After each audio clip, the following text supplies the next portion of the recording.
¿Cuáles son los elementos de la intervención del Estado que plantea Keynes para llegar a una situación de pleno empleo? ¿Cuáles son los elementos que componen la demanda efectiva?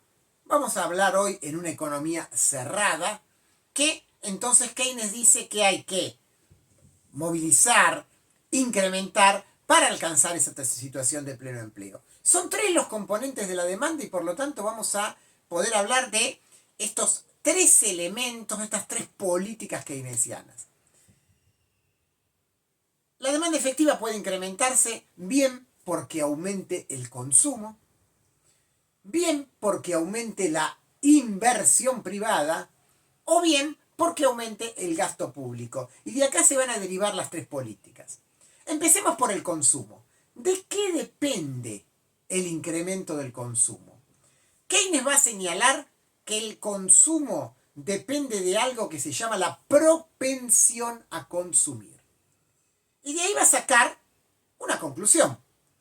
Los sectores de mayores ingresos tienen una propensión a consumir menor que los sectores sociales de menores ingresos. ¿Cómo es esto?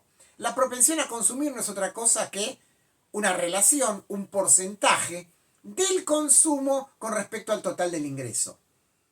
Sectores sociales que tienen bajos ingresos, lo más probable es que consuman el 100% de su ingreso. Por lo tanto, que tengan una alta propensión a consumir. Sectores sociales, en cambio, que tienen mayores ingresos, es probable que consuman porcentajes de ese ingreso, pero que otra parte no la consuman, sino que la ahorren. Por lo tanto, tendrán una menor propensión a consumir. Por lo tanto, si queremos macroeconómicamente de conjunto que aumente el consumo masivo, diríamos, entonces surge de ahí la primera política keynesiana. Habrá que redistribuir el ingreso a favor de los sectores de menores recursos, porque cualquier política que redistribuya el ingreso para ese lado, por ejemplo, subiendo un salario mínimo, o subiendo jubilaciones, o otorgando subsidios, lo más probable es que vayan directamente al consumo e incrementen el consumo. En cambio, si hubiera una política de ofrecer subsidios, por ejemplo, a sectores de altos ingresos, o bajarle los impuestos a los sectores de altos ingresos, lo más probable es que esos sectores no consuman esa diferencia, sino que lo ahorren. Y lo que queremos es que aumente el consumo. Por lo tanto, primera política keynesiana, redistribuir la riqueza a favor de los sectores de menores ingresos. Segunda política keynesiana, ¿qué hacemos con la inversión? ¿Qué hacemos para que aumente la inversión? Acá aparece un tema. ¿De qué depende la inversión privada? Y la inversión privada depende de dos cosas. Primero, depende en forma inversamente proporcional de la tasa de interés. O sea, la tasa de interés, cuanto más alta está, hará que menos proyectos de inversión sean rentables. Esto lo podemos pensar desde dos lugares.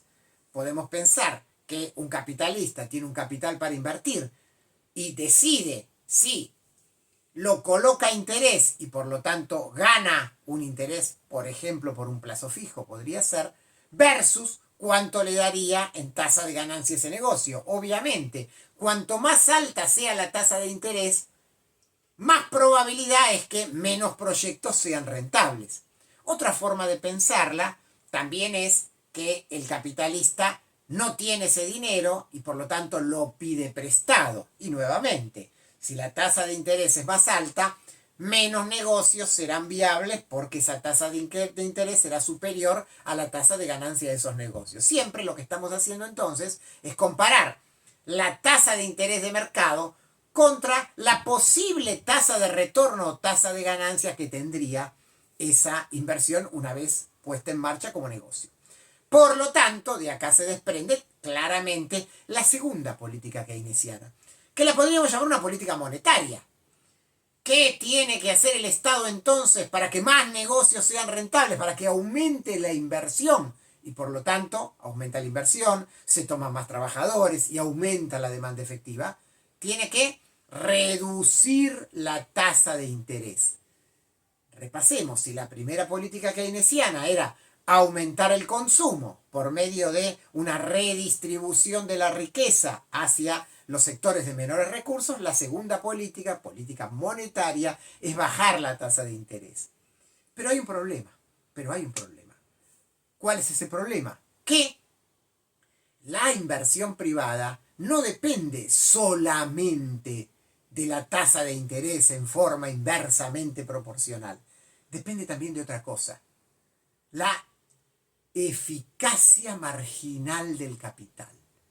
¿Y qué es la eficacia marginal del capital? Es algo que está vinculado con la incertidumbre, que está vinculado con el futuro.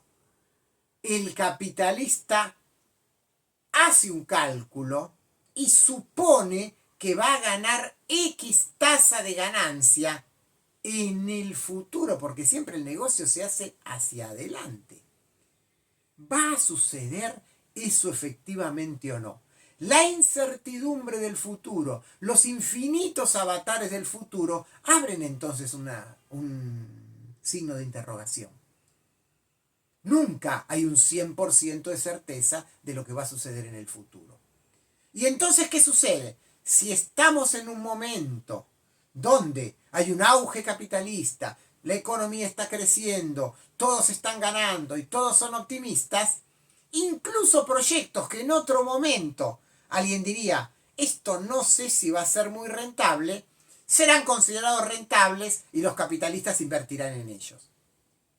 Si estamos en cambio en un momento de crisis, donde nadie quiere invertir, donde todos evalúan que están perdiendo, por más que uno demuestre que acá hay un gran negocio para ponerlo en marcha porque hay una alta tasa de ganancia, lo más probable es que muchos capitalistas tengan miedo y no inviertan en ese negocio.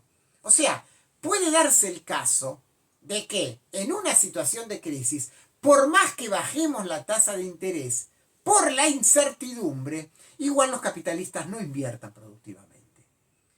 Este punto es muy importante porque nos remite entonces a la necesidad para Keynes de la tercer política keynesiana. Y la tercer política keynesiana es central, uno podría decir la marca en el orillo de Keynes, es la política fiscal. Keynes va a decir, si no podemos exclusivamente vía el consumo y la inversión privada, o sea, vía políticas de estímulo indirectas, propensamos a aumentar el consumo para que los privados consuman más o bajemos la tasa de interés para que los empresarios privados inviertan más, hay que recurrir a la tercera política keynesiana. ¿Cuál es la tercera política keynesiana? El aumento del gasto público. Keynes va a decir aumento del gasto público, en concreto aumento de la obra pública, este va a ser el modelo, por ejemplo, del New Deal de Roosevelt, y entonces, con el aumento del gasto público, llevar la demanda efectiva hasta el pleno empleo. Esto es esencial en el planteo keynesiano. Entonces, entender las tres políticas. ¿Por qué el empresario, por qué la inversión privada, aunque se la estimule, no necesariamente va a responder con aumentos de la inversión? Por algo muy sencillo, algo que Keynes denomina la preferencia por la liquidez. Porque con el dinero, dice Keynes, nos enfrentamos a tres posibilidades, no a dos. Uno podría decir, obviamente, el dinero se usa para hacer transacciones, puede haber una cantidad de dinero mayor o menor que la gente tenga por un motivo de precaución, pero fundamentalmente existe la preferencia por la liquidez por el motivo especulación. Y puede darse el caso que las personas no simplemente tomen las decisiones en términos de miro la tasa de interés y entonces pongo la plata en el banco o hago la inversión productiva. Puede darse el caso, sobre todo en la crisis, que se prefiera retener liquidez, aun cuando esa liquidez no dé retorno alguno. Este motivo, la preferencia por la liquidez, que varía mucho en situaciones de crisis, es la que lleva a Keynes a decir, bueno, miremos las crisis. Las crisis estallan de un día para el otro y los capitalistas invierten o desinvierten casi en manada, porque lo que está en juego es la especulación. Es la especulación que estalla, como por ejemplo estalló en el año 1929 en la crisis de Wall Street o en otras crisis que se dieron sucesivamente. Entonces, resolver la crisis cuyo origen es la demanda efectiva solo se termina garantizando con la intervención directa del Estado, con una política fiscal, con el aumento del gasto público. Por supuesto, aquí hay que tener en claro algo, que es que Keynes se mueve en una dinámica que es la de 1930, donde él considera que esa emisión monetaria o ese financiamiento del incremento del gasto público no genera inflación, porque en las situaciones de crisis lo que prevalece es la deflación, o sea, los precios están bajando, no subiendo. Keynes casi que nos diría, la deflación convive con la crisis y la inflación es un fenómeno que solo aparece en una situación de pleno empleo. Pero sobre esos efectos vamos a hablar enseguida en otro video.